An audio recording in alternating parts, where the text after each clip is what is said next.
This game is rated S for super fucking sexy. Tales from the Podcast, the fucking video game. Have you ever wanted to stop someone from making another shitty horror movie? Then get ready, because now you can. In Tales from the Podcast, the fucking video game, you control JB, Ron, and Jeff as they embark on a quest through Grungetown to do just that. Along the way, you'll encounter drunken hobos, annoying boy bands, and even a zombie girl or two.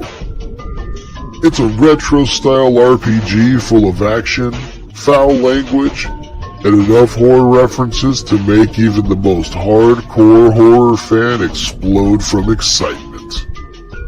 Collect Pogs, level up your team, and equip the best gear to kick major ass, but also look really fucking cool doing it. Tales from the Podcast, the fucking video game. Make sure to get your copy today. Obtain access to the in-game cheatbot for only $5. I mean, it's worth it just to find out what the access code is alone. Warning. This game has been known to cause extreme sexual arousal, spontaneous dance fights, a strong attraction to zombie girls, and drunken hobo rage.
Good evening, everybody. What up? What's poppin'? Not too much. So we got Josh Nealis with us today. How's it going, bud? That's me. See, it Right says there. my name. I'm pointing, but you can't see it. There, down there. Yep. Yeah. How's everything going? Oh, it's going. Just living the old winter life. You gotta love it up here, don't you? Nope. I hate it. Oh, you're gonna tell me you haven't enjoyed the snow at all lately? I'm not. Specifically, my last couple of days of my day job, I was working in a horse barn, freezing my butt off. What the fuck were you doing in there? Working on a lift that gets people on and off the horses. Oh, yeah. So, super cold. It's just a pass. Yeah. Well, yeah, it's like a yearly inspection, and for whatever reason, this particular horse barn place always calls us in winter, and it's like, can you guys? I told him, I was like, you guys can call us in spring, like it'll be okay. Right. Well, hopefully they start to do so. Yeah.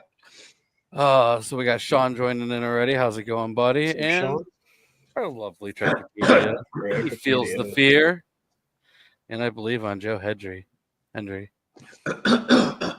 So, you're the CEO of Taint Works. Mhm. I will give you props. I mean, the last time we had a little discussion, you took care of my taint very well. Nice. I mean, that's why I'm the CEO. That's fair. Promotion. So I understand that you got some new stuff going on with Cutthroat Comics right now. Couple new things, yeah. Oh yeah. And one of the big things right now is and unfortunately, because I quit paying for StreamYard, they don't like to let me show things. Oh. Yeah, so I got to do things a little bit different, which is no big deal. I'm able to still figure it out. But we have. Oh, look at there. Yeah. I could do screen sharing. Jeff, you're the tank master, apparently.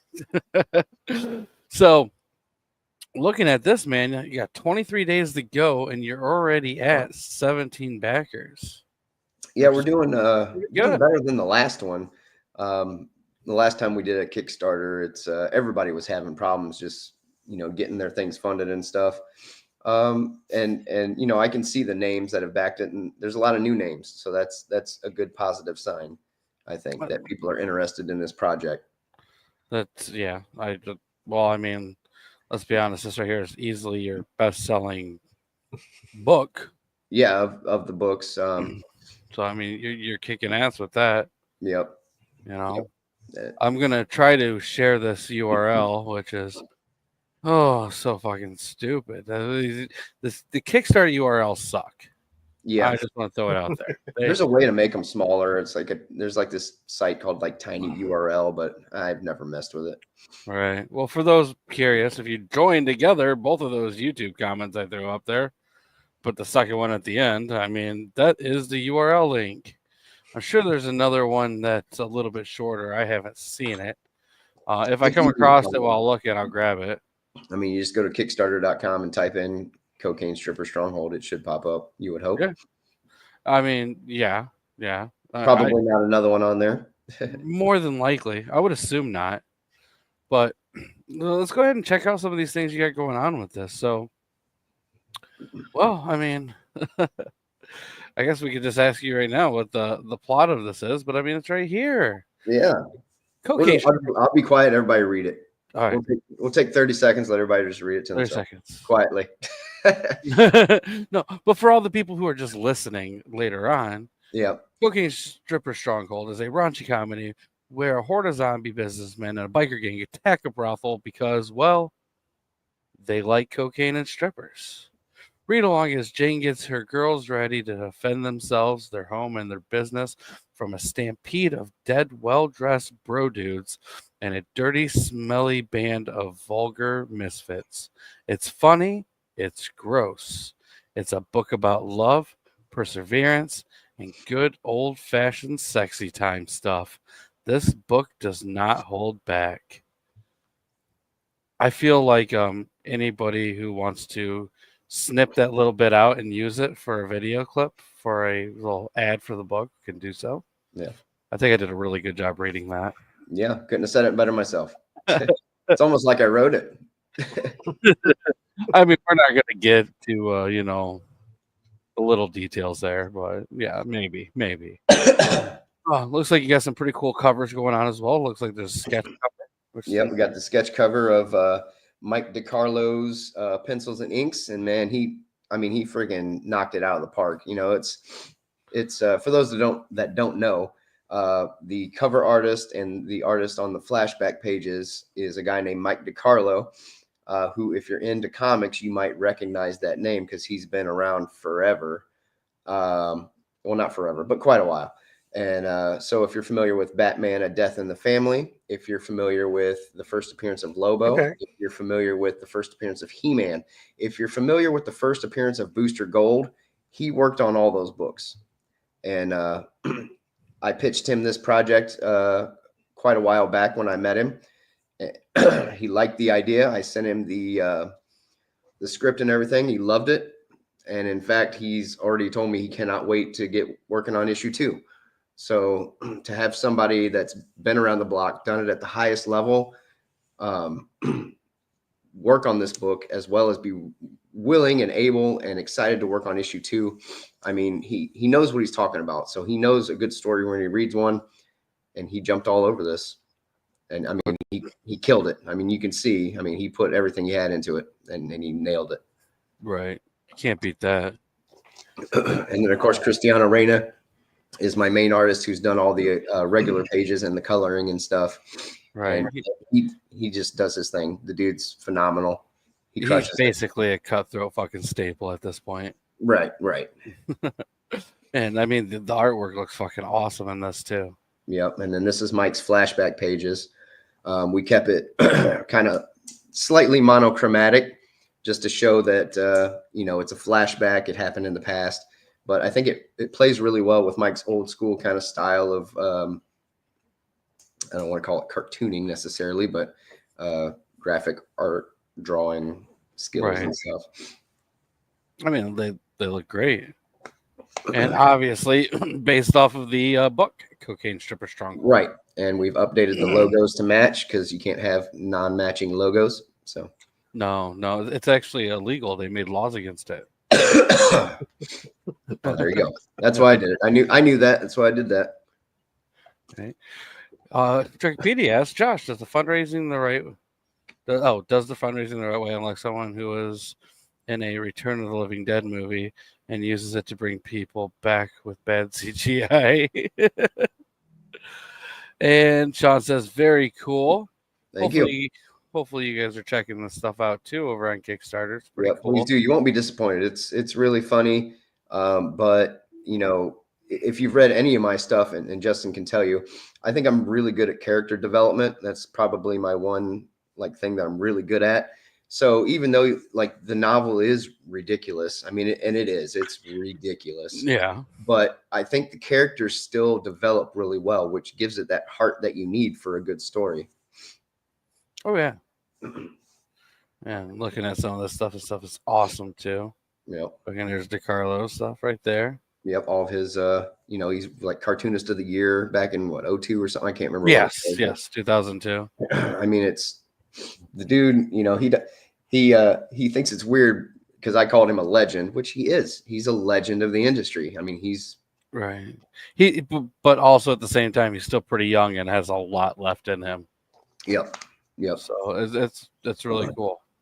It's wild, man, to talk to one of your heroes, on a daily basis almost for quite a while. And I know he called me on the phone to accept the job, and that threw me for a loop because we had been emailing, and I'm at work one day and my phone rings and I'm like, who is Connecticut calling me? And he's like, hey, it's Mike DeCarlo. And I'm like, hello, how are you? I bet that had been a fun day for you though. Yeah, it was cool, man. I mean, it's a thrill. And he's been, it's one of those things, you work with somebody that's done it and you see how they do business, and you see that you're doing it the right way because they're telling you this is how we do it. It's like, perfect. We got it down, and it's been a privilege really to work with him on this. That's awesome, man. So looking at some of these bundles you got going on, you got a digital bundle right now for $10, which I'm assuming is just the book as well as the comic book. Yeah. And the looks like the A cover and novel bundle for $19, and you get the comic book as well as the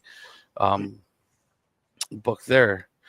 Then you have a cover, virgin cover, and sketch cover for $22. And then you get yourself 3 of those. Oh man, look at this. Then you get the novel and virgin cover or the sketch cover for $22. or you get the whole enchilada, the novel, the A cover, the virgin cover, and the sketch cover for $35. That's actually not that bad of a deal at all, dude. I mean, Justin, That's really good. we keep our prices as low as we can, man. It's hard sometimes, but no, Yeah. you're right. We do. It's not about making $1 million. No, it's about making 6 to 7. Right. A bunch of times. I'm an artist at heart. As much as I would love to do this full time and have it be my main job, I want people to read my stories. So that's why I keep my prices as low as I can, pretty much. So that's what it's about. It's about getting my ideas and my silly thoughts and all that into people's headspaces. Right. And I think we do a good job of that here. Right. Because, you see a lot of Kickstarters and they're doing $1,000 and stuff. And, I often think to myself, like, man, it'd be cool if mine did that much, but my prices are half the prices of a lot of other creators, and I'm not knocking them. That's fine. Do what you do, get what you can get. But like I said, I'd rather move more units than make $1 million. Right. But I'd rather $1 million is still nice. Right. I'd rather sell 1 million units and make $1 million. Right. If that makes sense. No, I fully understand that. Yeah. And right now you are sitting a little bit under your main goal. Yeah, like you said, you have $81 left or something like that. So we're getting there. Yeah, definitely. And for those unfamiliar with the way Kickstarter runs things, you pledge it now, and when the Kickstarter ends, that's when it takes the money out of the account. So if people are like, "Oh, well, I don't have money at the moment," then you've got 23 days to get $20 or whatever you spend, in your account. Exactly. Let's see your stretch goals though. You got the digital indie bundle. What is the digital indie bundle going to include? So are we allowed to talk about these? Yeah, I can, because it's actually below. I've been around the indie world for quite a while. I know a lot of indie artists. So if this hits, I think it was $650, everybody's getting 6 free digital books. On top of whatever you order. So if you order, for instance, let's say you order the $3 digital book of Cocaine Stripper Stronghold 1, or if we get to $625, you're getting 6 extra books for free digitally, of course. So why do all these look familiar? Yeah, it's it's almost as if I know these people. I'd say a couple of them probably. Yeah, I do. Yeah. I think you've met Caleb, who did Flytrap there. Caleb Toussaint. Yeah. Frank James Bailey's been around, who did Turkana. Yeah. I keep forgetting everybody's name because I can't quite see it.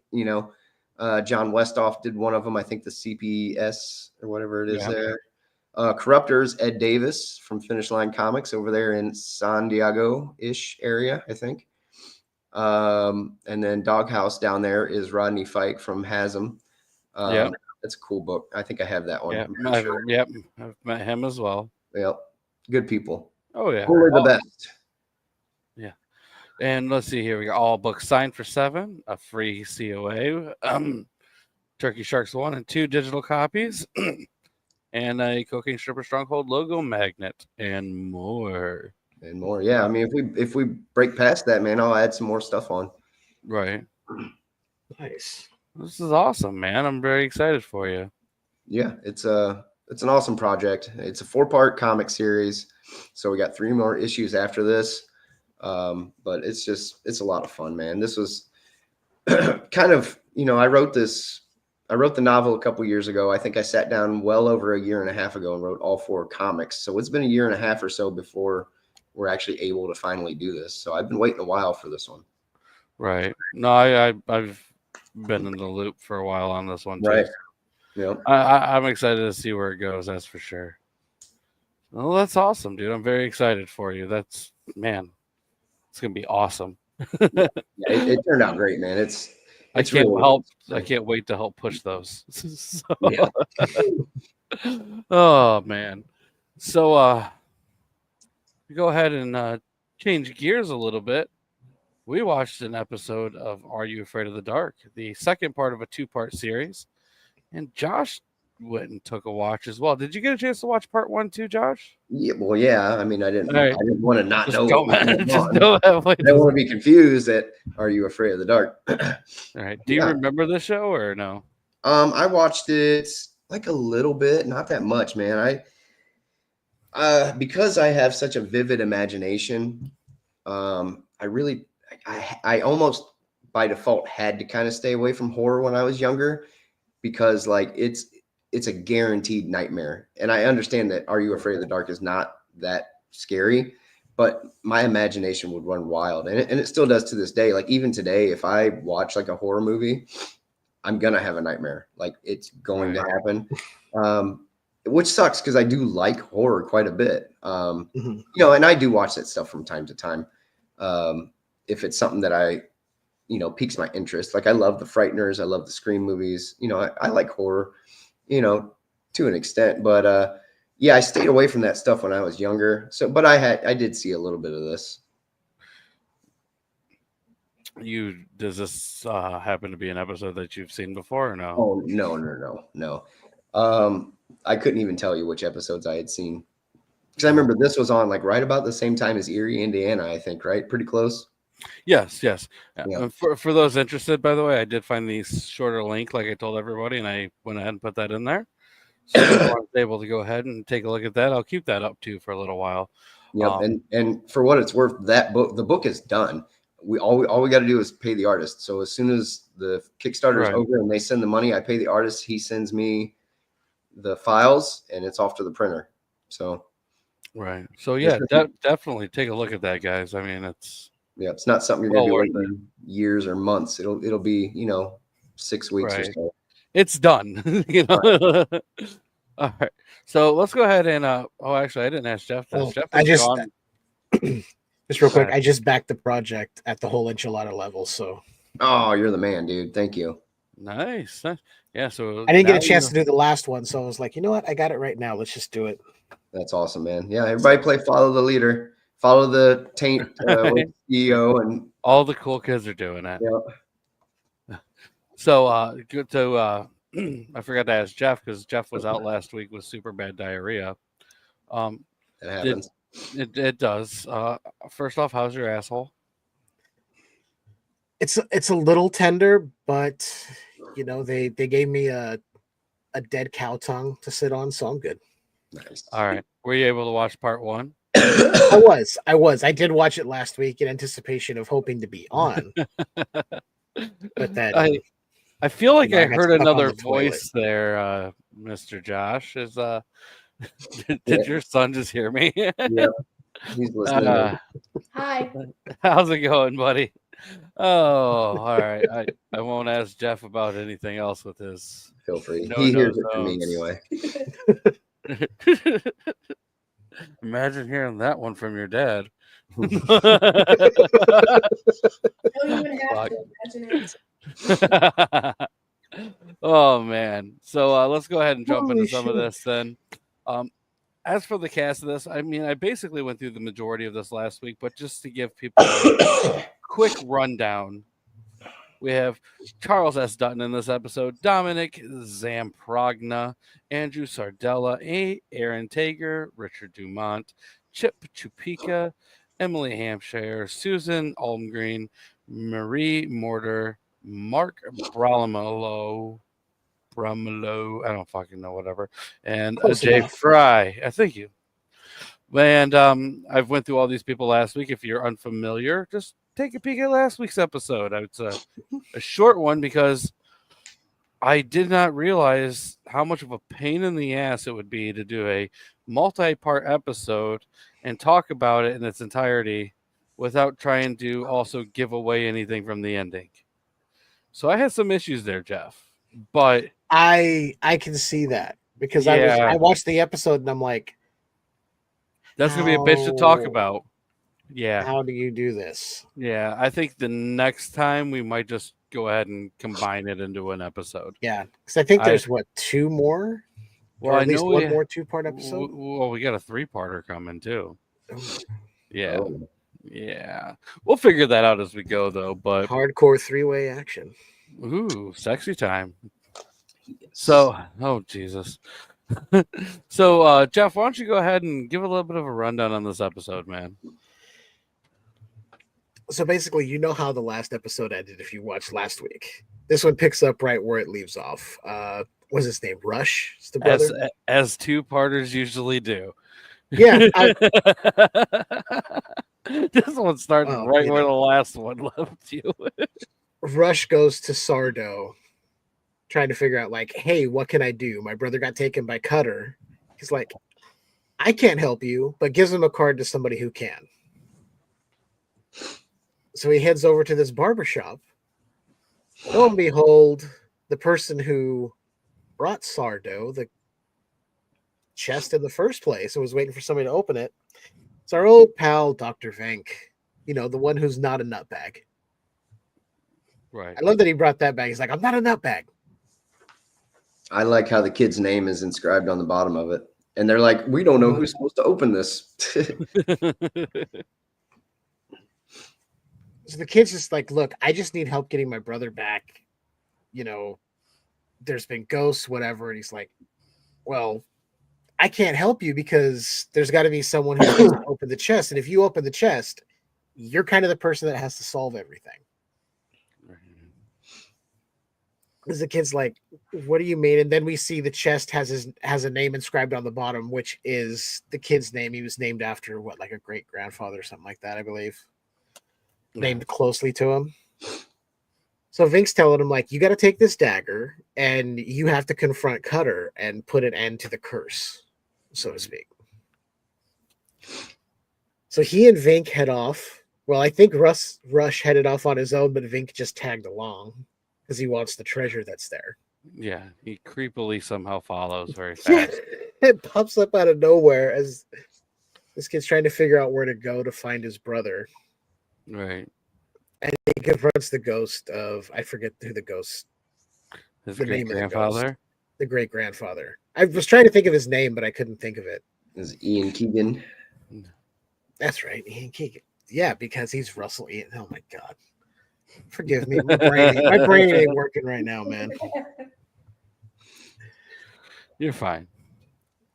So Ian comes to him in a vision, is like, you have to be the one to settle this. You got to go in there. The dagger that you have is basically the key to ending it all. He's like, well, what am I supposed to do? He's like, go in there and find out. Basically, it doesn't really tell him anything. Just like, you'll know when you get there. One of those things where it's like, oh, shit. Okay. Yeah. But he was lost the whole time. He once was lost, but now he's found. No, we're not doing this. Come on, JB, belt it out. Not going to. The only thing I'm going to be belting out ever is Jamiroquai, and we already know this. I love me some Jamiroquai, so just so we're all on the same page. All three of us. Good. So we'd have to kick you off if you weren't part of the club. So Rush makes his way into a mausoleum. Jesus Christ. I forgot you had that there. I forget. Yeah. Go ahead. I'm sorry.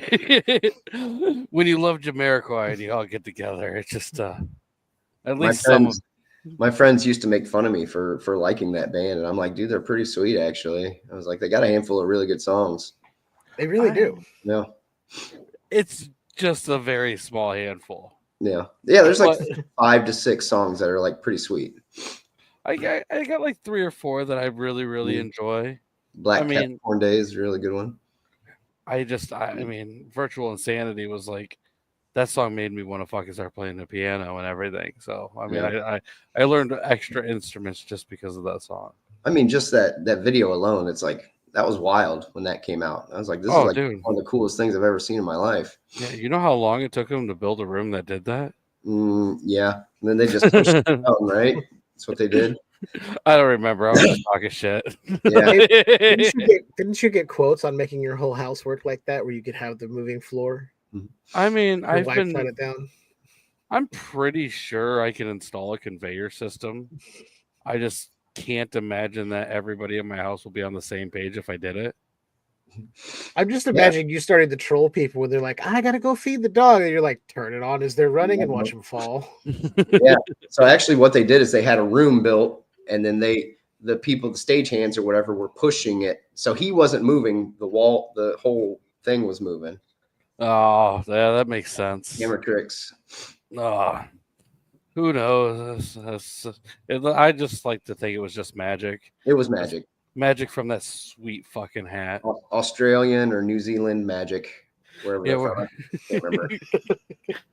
God damn him. I don't even All right, remember go where ahead, they're Jeff. I'm sorry. We got sidetracked. No, anytime we can talk Jamiroquai, I'm down. Right. I mean, it's just virtually insane in here. So Rush heads into this mausoleum where Cutter and the treasure are kept. He finds who he assumes is his brother. Turns out it's another pirate ghost who's grabbed him. It's like, haha, nope, fooled ya. He's confronted by Cutter. He does find his brother locked up in a cage. And this is basically the final showdown. Cutter's like, you gonna do what you gotta do or what? Because, I'm already dead. I don't have to go anywhere. So what are we gonna do? And this is where the audio kind of got choppy for me. So I kind of missed the last little bits of what was said. Oh. Something to the effect of Cutter needed the younger brother in order to stay guard of the treasure, because without anyone to protect the treasure, without anyone coming to try and take the treasure, he had like no purpose. Right. Because the kid finds this out because Vink tells him, what did he tell him? You got to run him through with the dagger in order to send his ghost away. Right. But as we already know from what his grandpa said, what he wants isn't what he says. Mm-hmm. Which I still don't understand the conclusion, but I'll let you keep going. Essentially, Cutter's telling him, like, do it. Come on. He told you what you got to do it. And Rush says no. And I believe throws the dagger on the ground and breaks it in half. Broke it over his knee or something. Broke it over his knee, something like that. Because, any 11-year-old kid can break a friggin' dagger over his knee super easily. Oh, of course. I mean, I've seen it firsthand. No, you haven't. Liar. Did you guys talk about how the little brother is like a total cock block last week? Oh my god. No, that's what I noticed, but I wasn't here last week, so I couldn't talk about it. But yeah. No, he definitely is. He deserved to get kidnapped by a ghost pirate. I'm just gonna say it. As most, yeah. I mean, honestly, the older brother should have wasn't left his older brother. ass. Yeah, just let him die. She just left him and then told the parents, like, "Oh, some black dude abducted him." Yeah, and he's technically not wrong. I mean, yeah. They just don't know that it's a dead pirate ghost. I like how you had to be racist about it.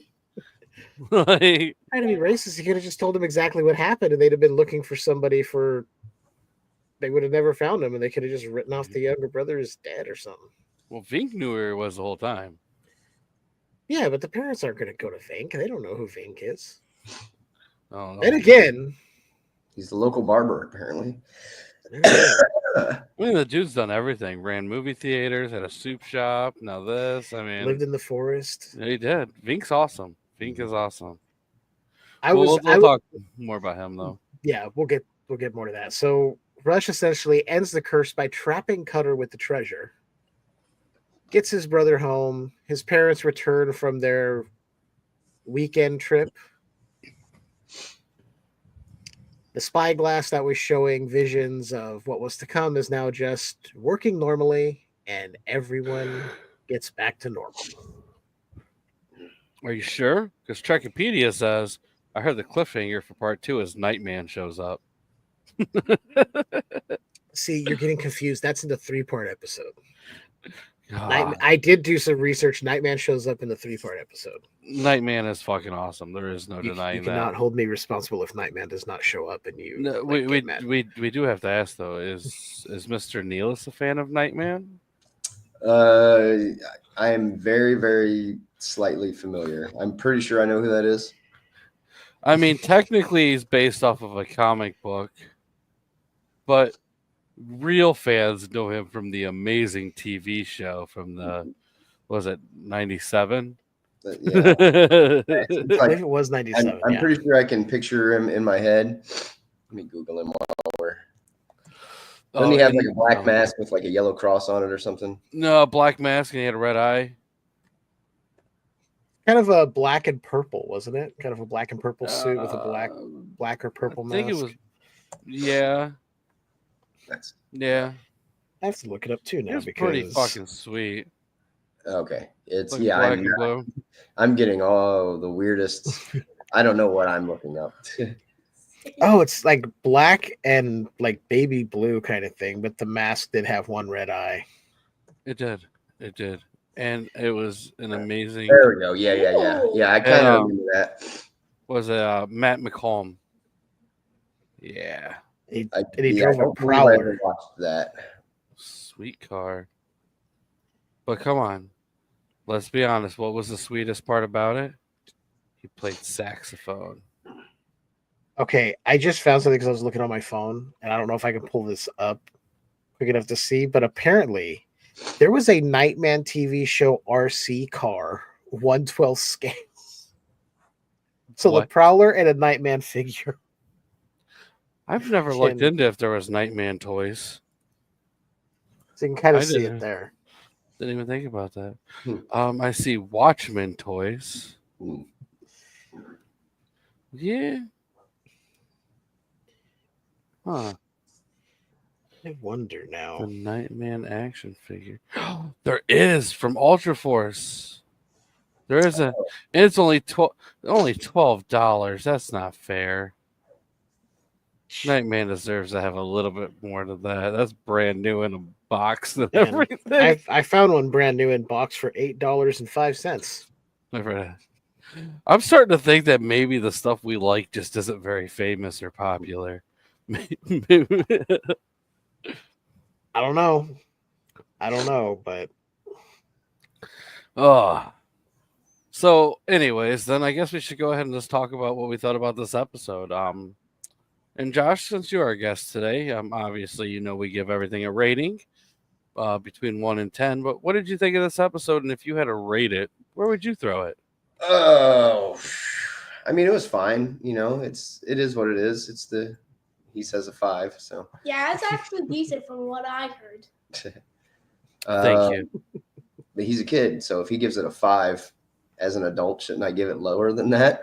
I don't know. I mean, IMBD gave it a 7.3. That's pretty high. I'd go maybe like a 6 or something. It was fine. You know, I got no problems with it. It is what it is, kind of thing. It wasn't too scary. No, I'll probably have a nightmare, but no. All right. If you think you're gonna have a nightmare, just look up a few episodes of Nightman and watch that.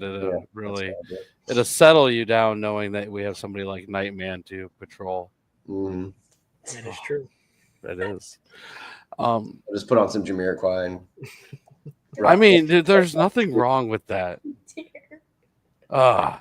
I can't play the whole song all the time because I've been flagged so many times for Jamiroquai already. Mhm. I feel like I'm gonna get a letter from him just asking me to stop playing his music. I love that you're a fan, but can you stop playing that one fucking song? Do you think Nightman would hay with Rhea Ripley? I think that's a question more for Jeff. I'm not sure what the question is asking. Do you think Nightman would hay with Rhea Ripley? Maybe it's supposed to say hang. Maybe. I'm not sure who Rhea Ripley is. Is that from? She's a women's wrestler in WWE. Oh, yeah. I was gonna say no. Nightman's way cooler than any wrestler. I mean, there's some pretty cool wrestlers, but I think, but none of them are as cool as Nightman. I mean, well, there was get with her, damn spell check. I don't know. Their difference in music styles would probably keep them from having too much in common. She's tatted up in like heavy metal. He's like smooth jazz and fighting crime late at night. So Yeah, there's no way they'd get along then. No way. So I guess I'll go ahead and she's hot. I mean, okay, there's that. Um, I'm gonna say if like rating this episode, it's like a 6.5. It's a fun one. I mean, there's part of me that wants to give this episode a 9, but that's only because we get and Josh obviously hasn't had a chance to really dive into this show very much, but we have a Dr. Vink and Sardo, which are 2 reoccurring characters in the series. Okay, I was kind of picking up on that a little bit the way you were talking. Right, and having the only crossover between them 2 is really fucking cool. Especially with what's his face now, is it Richard Dumont and Aaron Tager? Those 2 people, when it comes to Are You Afraid of the Dark, kind of make or break a lot of episodes, and they're both incredible fucking actors for what they do. And I absolutely love the fact that we just get both of them in here. I mean, if they could just come up with a show, obviously not now. I mean, not everybody's alive, but a Vink and Sardo like happy hour show from the 90s, I would have just watched that. Like that would have been fucking amazing. That would have been so fucking weird and off the wall, but I would have been here for it. I know. I mean, it would be awesome. I mean, both of them are fun fucking character actors and do a great job with everything they do. But I mean, I definitely love it. This is Vink and Sardo, same episode. It's called Rating School. Exactly my point. Like that's kind of like where I'm at. Like the episode itself is, but having those 2 in one is just fucking amazing. And if only they could have added the Crypt Keeper. Yeah, that would have even making. Oh, I don't think I'd ever get past that episode. I looked up that kid, the main kid, and I think he was on a Tales from the Crypt something or other. Tales from the Crypt Keeper. There's a lot of crossovers for that. Cartoon, right? Yeah. Yep. He was also the main kid was also in a previous episode of Are You Afraid of the Dark? For the life of me, I can never remember. It's the werewolf one, and I don't feel like looking it up. Is that the one I watched last time I was on? I think so. That's funny. Yeah. How ironic. Funny how that works out. I completely forgot. So, Jeff, where would you put your rating at? Well, first I want to say, excuse me, I thought I was going to burp. Jesus. I want to quickly say I would have given last week's episode like a 6.5 because it was fine. It was the first part. It was good. This one is a 7 for me, simply because we get Vink and Sardo. It's when those 2 are together on screen, it's so much fun. So while the episode's kind of I had to bump it up for that. Fair enough. I guess I was hoping last week when I watched and I saw it was Frank and Gary telling the story. I'm like, okay, are we getting your 2 main characters? Because those have been some of the strongest stories throughout this show so far. And we did. And I think that lends a little bit more to making this episode that much better. Right. Well, it's kind of a fun, pirate ghost story. Having those 2 and their interactions just make it so much more fun. If you took them out, I wouldn't have had as good a time. No, they really made it. Like, at least for me, too. Justin loves a good pirate ghost story, right? I do. They're my favorite kind of ghost stories, or pirate ghost stories. And MPT pirate ghost stories. Wink. No. Josh was talking because I have a pirate story thing that I have going on too, but no. So for Josh who doesn't know, Jesus, his kid's there. I shouldn't even say it, dude. That one is pushing the limits. Yeah. I will message you later and tell you exactly what movie this is in reference to. I've been trying to get Jeff to let me do on his show forever. That's why I said it the way I did, because I didn't want to Yeah, he won't know. let me though. He told me no, and that I'm a piece of shit. No, I just told you no. I mean, you basically told me my taste in movies suck. Well, I mean, that's a given. Jesus. So there you guys go. I do suggest everyone check this episode out though. It is a really, really fun fucking episode. It's worth your time to check out. Definitely. Jeff It's just a dropping lot of that fun. in there. Yeah, I know. So what else do you have going on, Josh? I know you got this cocaine stripper stronghold. But if you, We the know that Josh you're I know has stripping on like the 5 weekends. more things planned, and they're Yep. coming fast. Yeah, well, I'm slowed down a little bit because I'm trying to get all the books and stuff digitally on Amazon and stuff. It's a pain in the ass to like get all the formatting and all that right. So that's something I've been putting off for a while. And not to say that was my New Year's resolution, but it was something I was like, I need, before I start my next novel, I was like, I need to get this done and kind of hold myself accountable. So that's what I'm working on. But Mad Libs for Bad Kids is in progress. And Justin, Oh my god! Yep, I still need to look at some stuff. Justin will be on that. We're doing adult themed Mad Libs. Myself, Nice. Justin, handful of other writers will be on it. Everybody's going to do about 5 to 10 stories. It's fun. I've done 6 or 7. Basically, I'm going to do all mine. Then I'm going to start hounding everybody to get theirs done. And then after that, well, actually, as soon as the Kickstarter is done and I get everything digitally on Amazon, I'm going to start working on my next novel, which is going to be called The Monster King. Kind of in the vein of Labyrinth, Never Ending Story, stuff like that. Black Cauldron kind of thing. It's an idea I had, and I'm really excited. It's going to be very different from anything I've written. Right. I don't want to say too much about it just yet. Now, just because you brought that up and the way you said it, you see Eggers is set to write and direct a sequel to Labyrinth. Yeah, I saw that. I'm not familiar with that director, I don't think. Have you seen The I'd Witch? like to think you are, but I'm not sure if you are. I haven't pulled up the IMDb of that person yet, but I'm interested. I think it's been long enough, and obviously Bowie's dead, but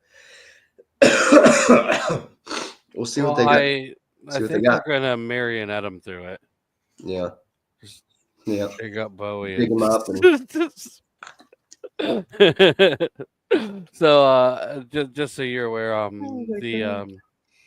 the Lighthouse, the Northman, Nosferatu, the Witch. Nosferatu, that's out right now. So yeah, those are all some of the big ones. I mean, that Lighthouse is like an A24 thing, isn't it?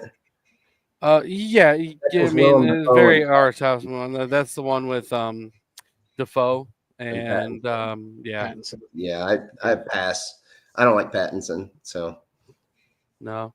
I like. I've actually come around to appreciate him as an actor. He's actually good, but I get it. It's everyone's got their own taste. He's a bugaboo of mine. Him, Channing Tatum, Michael B. Jordan. I can't. I'm out. No. You know, I was just thinking about though. It would be really cool if they still threw babies around the way they did in the first Labyrinth. Yeah, I guess that baby was like the newborn baby, or not newborn, but of the baby of somebody that just happened to be on the crew or something like that. Yeah, I heard it died from shaken baby syndrome from Bowie throwing it. Yeah, all over the fucking place. Made him pee. Oh Jesus. Oh. Stripe vision. The baby grew up to be Waldo. Is what happened. The baby is Toby Froud, the son of Brian Froud, who did a lot of art stuff for Labyrinth. I knew this. I had to look at his name to make sure, but yeah, I watched some. It's been a couple of like behind the scenes stuff on Labyrinth that are really, really cool. I guess I didn't grow up watching it, but I guess there's like a what do you want to say? A museum thingy going around of Jim Henson stuff.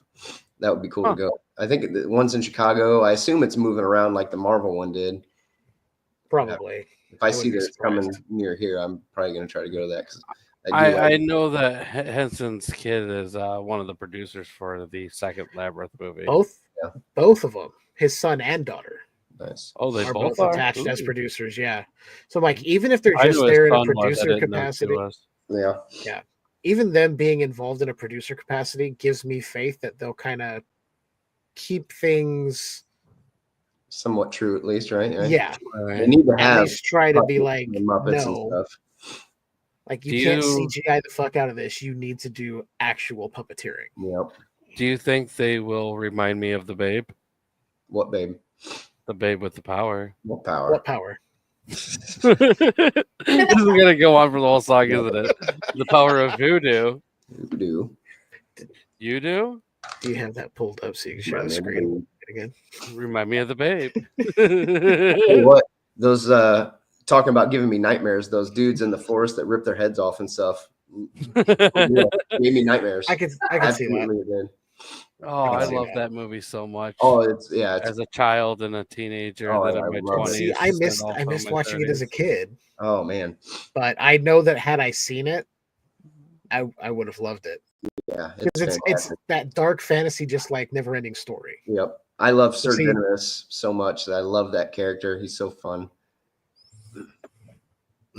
A whole fucking I know every single song through that movie by heart. That caterpillar, I love that little caterpillar. Now straight to the castle. They did such a great job with movies back then. I wish we'd go back. Yeah.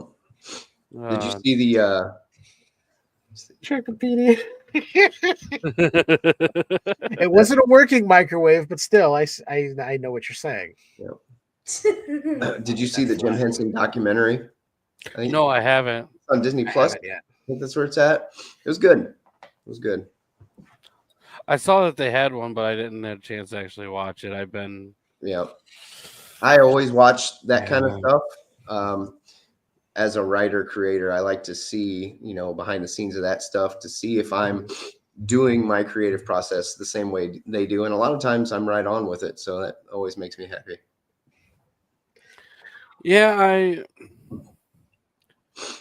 I don't know. Puppet people bother me.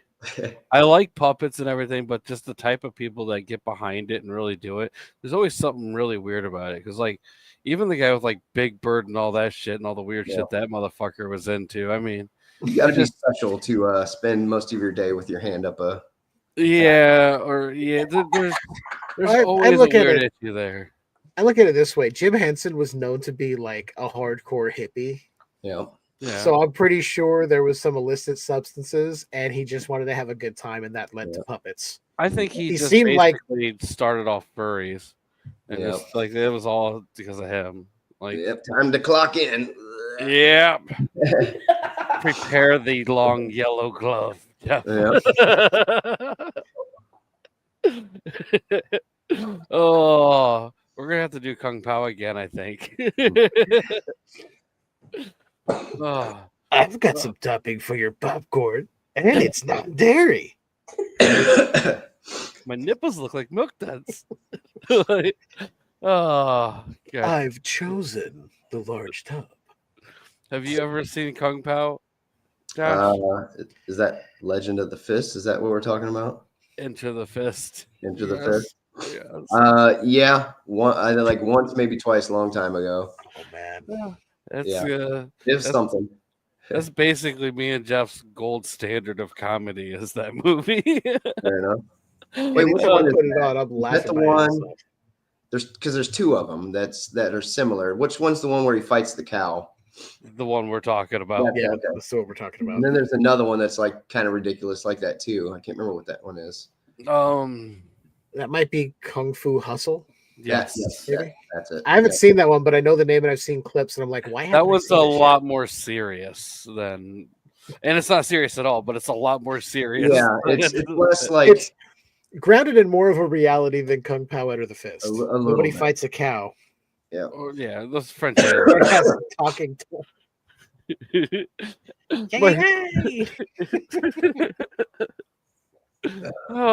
movie it's something, that's for sure. Yeah, And just think, that guy that created all that shit went on to make everybody's kids' favorite show, Barnyard. He went on to do so many famous kids things.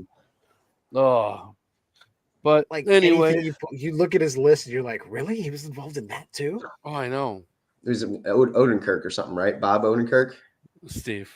Steve Odenkirk. Yeah. I still remember renting the VHS when I first got it, and I was like one of the only people I know that ever watched it. But like, do you remember when they put out the double feature of Thumb Wars and the Thumbtanic?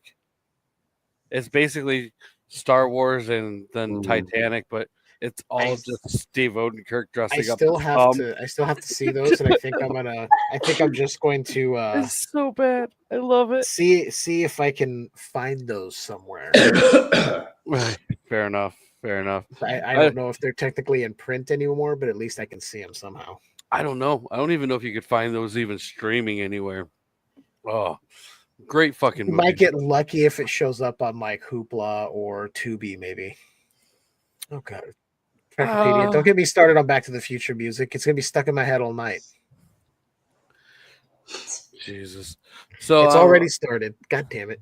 It looks like Thumbtanic full high quality is available on YouTube to watch for free. Okay. And yeah. Oh god, it's so worth it. Well, even Kung Pao was hard to track down for a long time. I own multiple copies of that. I think I showed you even my VHS of that. Mm-hmm. Like, I have that on so many different platforms. It's insane. I have a digital copy, legally acquired, of course. I want to get the Blu-ray. I know it's going to be so bare bones, but I don't even know. If anyone happens across this show that works for Criterion, give Kung Pao Out of the Fist a fucking Criterion release. I want extra features. I want interviews with the remaining members of the cast that worked on this thing. Whatever. I want all that. I want to know history about the movie they used to make this movie when they went and did all the overlays and the overdubs. Do it. I don't think you can even get that movie. I know that one's actually out of print, and I'm trying to figure out where you can. So I know you can get the Chosen Edition DVD for $101. Jeez. Ooh-wee. Yeah, actually, I think the digital copy I have, I think it was something that you helped me get. More than likely. I mean, that movie is I might need to look at. Yeah, I guess it never got a Blu-ray, but it's got several DVD versions. I feel like I've seen it on DVD, like at Goodwill and stuff. That's expensive as shit. No, the VHS is cheap. And of course, the one I have is cheaper. But it was like right at the time when DVD was like brand new. Yeah, because what 2002, something like that, 3. Yeah, so I think it was 02. I remember watching it. And I remember where I was when I watched it. Yeah, I still love that movie, but whatever. I mean, they have different versions of the VHS. They have a white tape one. I don't have that one. I just got the regular one. I don't know why nobody's made toys based off this, especially Gopher Chucks. I'm surprised that I just don't have a pair of Gopher Chucks with gophers that I've killed. I mean, it gives me some ideas. Is it gophers you've killed, or is it gophers that Xena has brought to you? Anything Xena's brought to me has been in pieces. That dog is a monster. She has picked up a new habit, though. She's basically turning into a person. So if you yell at her, no, dude, like, so if you yell at her, she gets all sad, and then she'll like try to get up on like your bed or the couch, and she'll try to get you next to her, and then she'll give you a hug and just hold on to you, and won't let you go. Like, you know, but she's like what, like 130, 140 pounds, like big ass fucking dog. She just wants a hug. Basically, like giant. Yeah, it's like if Josh went and gave you a hug every time you yelled at him. it's fucking crazy. Oh, I need to actually stop feeding Xena Whoppers. That's probably why she's so big. I gotta stop feeding my dogs fucking huge things. Well, that and you live what, Right. like a mile away from a nuclear power plant, so that could be also. I do not. Oh, so anyways, Miles from you. what was that? It's probably about 50 miles from you, something like that. 45. Davis Betsy. I think Fermi's closer Is there another one over there?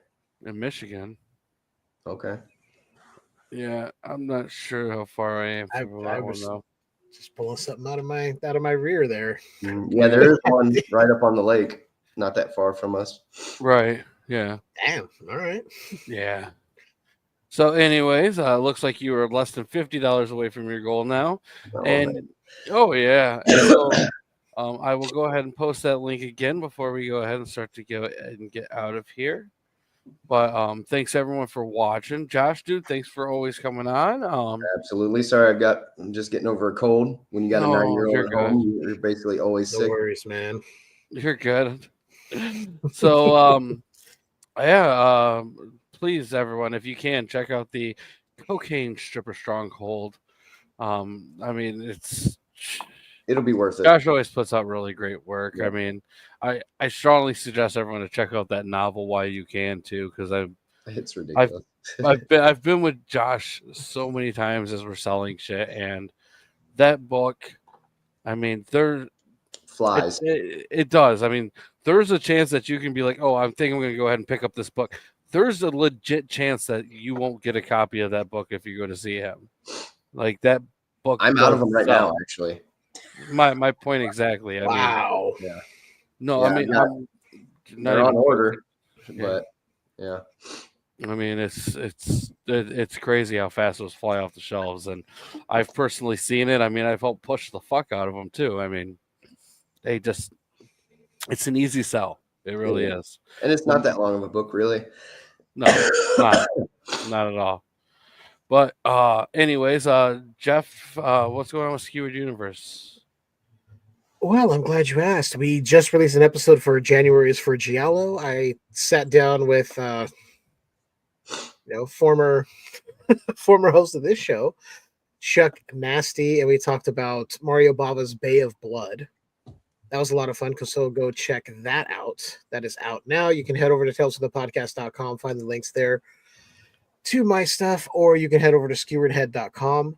I will be appearing on another podcast coming up. So if you're a wrestling fan, check out the Sit Down, Shut Up, Mark Out podcast. I'm going to be doing something with them very soon.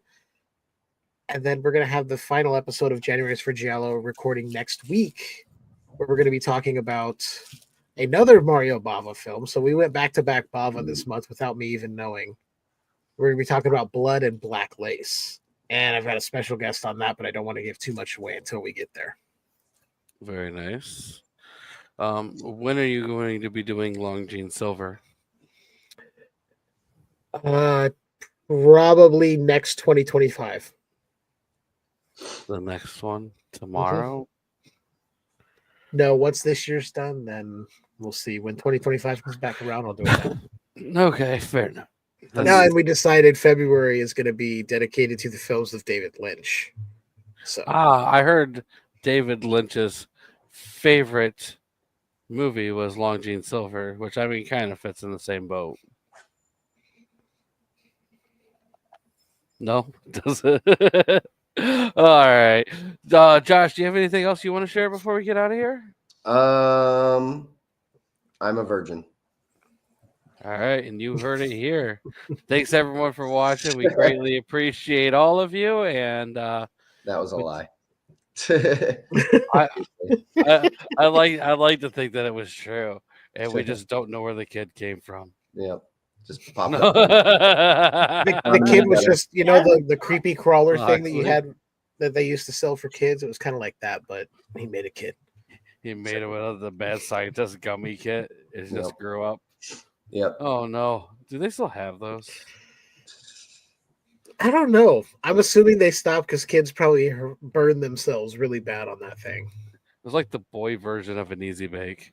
Yeah, I remember that a little bit. Oh, Never had one, but me neither. I wasn't rich. That's why I buy all my toys now as an adult. Well, thanks everyone for pretty much. watching. And hey, Trekkipedia, I want you to feel something. It's going to be the fear.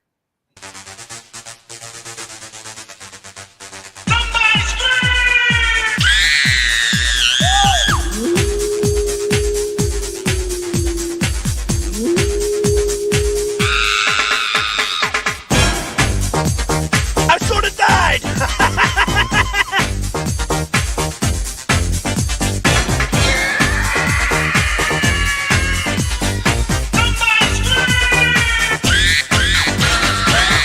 Now you're giving me there in the first degree. Make my mind lose control. I feel the fear right to my soul. I can feel, I can feel, I can feel, I feel the fear. I can feel, I can feel, I can feel, I feel the fear. Are you afraid?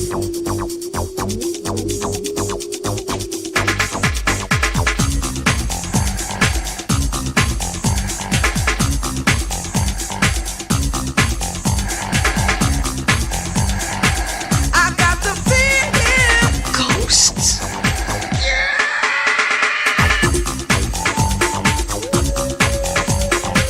I got the feeling. I got the feeling.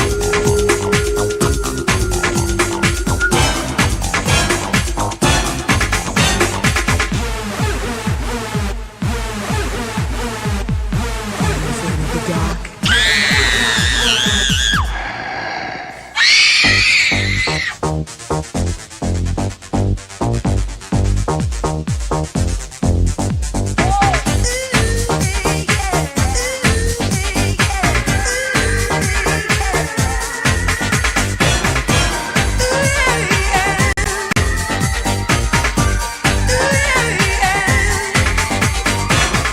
Now you're giving